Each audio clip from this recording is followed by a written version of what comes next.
Ce livre est une lettre parce que j'ai ressenti le besoin de m'adresser à mes compatriotes de confession musulmane.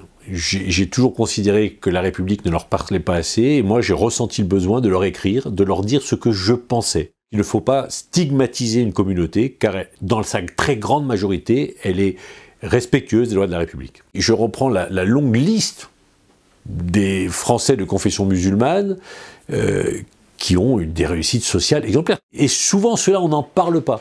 Et j'allais dire, la crise du Covid, quand on regardait les plateaux télé, en particulier sur un certain nombre de médecins, de grands professeurs de médecine que l'on interrogeait par rapport à la crise, on s'apercevait que beaucoup étaient issus de l'immigration et pour la plupart français de confession musulmane. Pourquoi je dis dans ce livre que l'islamo-gauchisme est un retardateur d'intégration? C'est parce que un certain nombre de partis de gauche et d'extrême gauche se complaisent à dire et à laisser croire à un certain nombre de jeunes issus de l'immigration qu'ils sont dans une situation de victimisation, que la France leur est redevable. Et donc les complètent dans cette situation de Français de seconde zone. Et donc ce discours-là de victimaire, oui, qui est tenu par l'islamo-gauchisme, il est retardateur d'intégration parce que, à force de dire aux gens qu'ils ne sont pas comme les autres, pas considérés, que la France ne les aime pas, que la France les discrimine, ça les laisse dans cette situation et ça les empêche d'évoluer. Donc oui, je considère que c'est un des freins à l'intégration.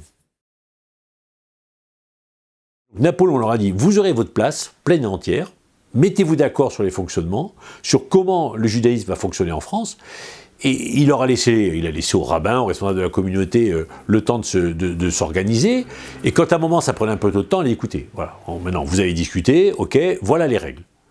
Et ça fonctionne depuis 1804. Et je pense qu'il aurait fallu faire la même chose avec la communauté musulmane. De leur dire, voilà, vous êtes une nouvelle religion très importante dans notre pays, il faut vous organiser. On ne vous demande pas de vous organiser comme les catholiques ou comme les juifs, parce que vous avez votre spécificité, mettez-vous d'accord, et puis à un moment, si vous n'avez pas envie d'être d'accord, nous vous mettra d'accord. La loi sur le séparatisme n'arrêtera pas l'islamisme. Je dis par contre aussi que j'ai voté cette loi, qu'elle a un intérêt, que c'est la première fois qu'on légifère sur ce sujet-là, donc c'est important, mais je doute que cette loi telle qu'elle est écrite réglera le problème de l'islamisme en France. Ceux auxquels on veut s'attaquer ont déjà un coup d'avance. Et donc, ils prendront la loi, ils iront faire autre chose. Par exemple, dans cette loi, on va réglementer l'enseignement à domicile. Eh bien, ils n'enseigneront plus à domicile, mais ça a posé des problèmes aux autres religions, qui nous disent, mais cette loi, elle s'attaque à toutes les religions, alors que nous, juifs, catholiques, protestants, nous n'avons jamais été, depuis plus d'un siècle, dans le séparatisme avec la République.